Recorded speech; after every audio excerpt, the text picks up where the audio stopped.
ஒரு video static கூடவே இருக்காரு. தாமரைங்கிற வார்த்தையை சொன்னேன், அண்ணாமலை சொன்னேன், எந்த வார்த்தை சொன்ன நீங்க காட்டுங்க. இங்க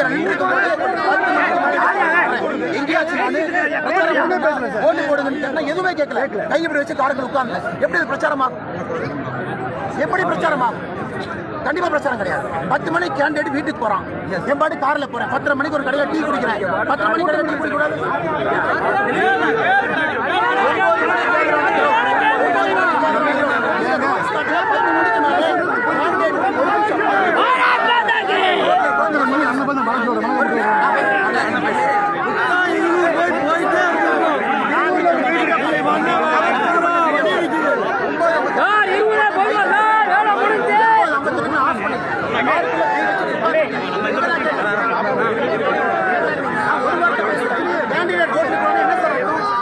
நீங்க பிரச்சனை பண்ணா கட்சிக்கார கொலை நீங்க பிரச்சனை பண்ணா எல்லா கட்சிக்காரங்க sir you are bias sir Stalin sir you are bias sir நீங்க வந்து எலெக்ஷன்